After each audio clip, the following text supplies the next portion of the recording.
apology tour again after flight attendants falsely accused a gay father of molesting his son on the plane. Henry Amador Batten, heading back to North Carolina with his son Ben last week, just a little guy, 5 years old. Flight attendants mistakenly said he was touching his son inappropriately.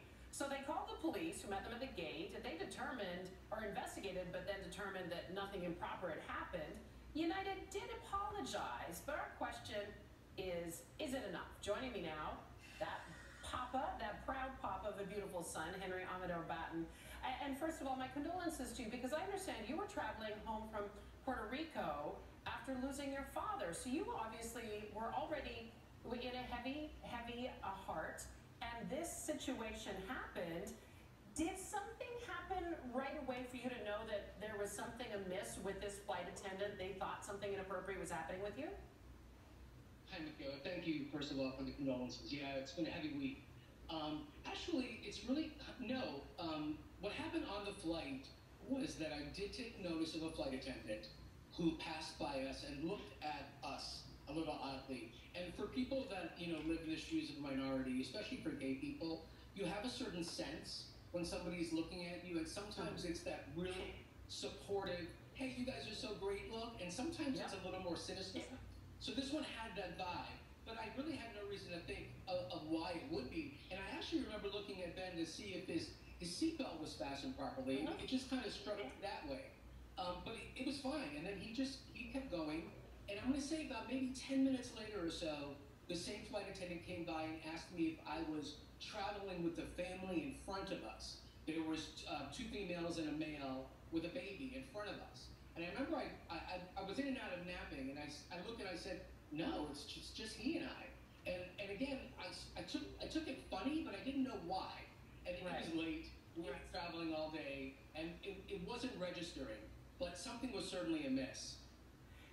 I, quote-unquote, don't match my parents either, and I know exactly what you're talking about. You're used to getting those looks, etc. But when that happened, when you realized something was going on and police were called, what did that feel like inside your heart? It has been so difficult for me to explain this, because people have asked me, are you angry? Did you feel embarrassed? Were you insulted? There's all of these things that people throw at you because they want to know what you're feeling. Sorry, I get a little emotional. But for me, what happened was that it kind of opened up something in my heart that I don't think parents are supposed to have opened. So that feeling that came out is relatively new one. And I haven't been able to figure it out, nor do I know where to put it. But it's just a combination of basically fear for my child. That's the first thing. What people have to understand is that families like ours are very fragile, and it doesn't take more than an allegation like this to destroy a family. So my first fear was my boy. Like, was somebody coming to take him from me?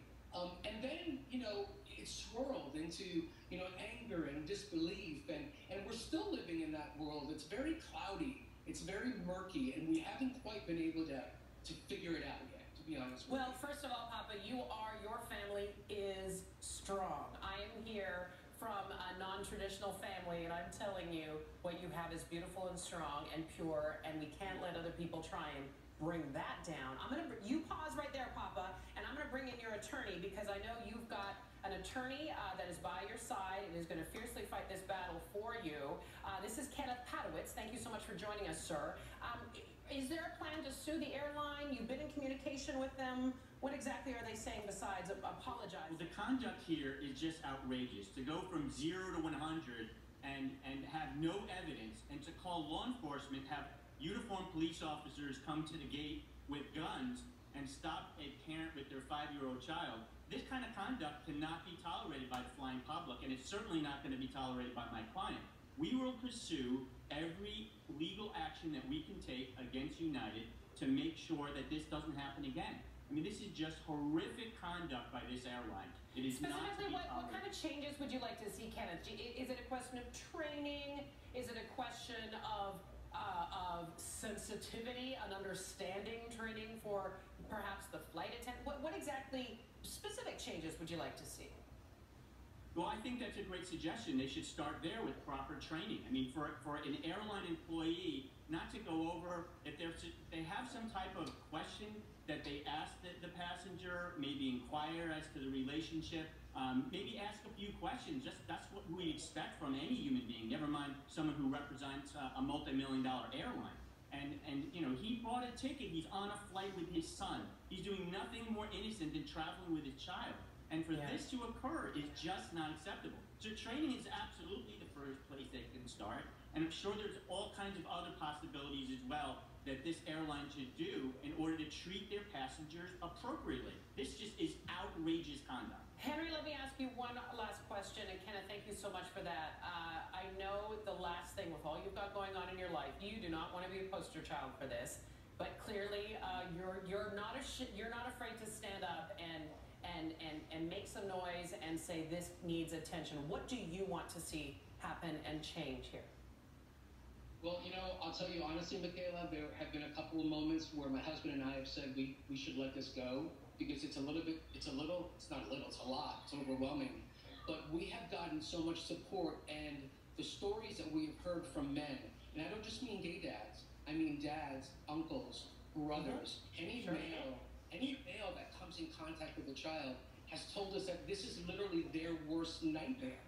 To be accused of the worst thing possible when you're loving and nurturing your child. So, I mean, if there's anything, first of all, I would do nothing differently. If I had to redo it, I would love my child the way I love my child. Whatever we're going through now is temporary, but the love that I gave him will last his lifetime.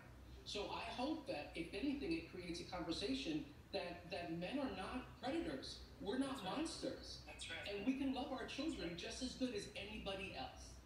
Kenneth Padowitz, Henry Amador Batten, we should point out that Henry had his hand on his 5-year-old's leg because he was a little nervous about flying, and he was just letting him know that he was there, as any parent would do for their little one.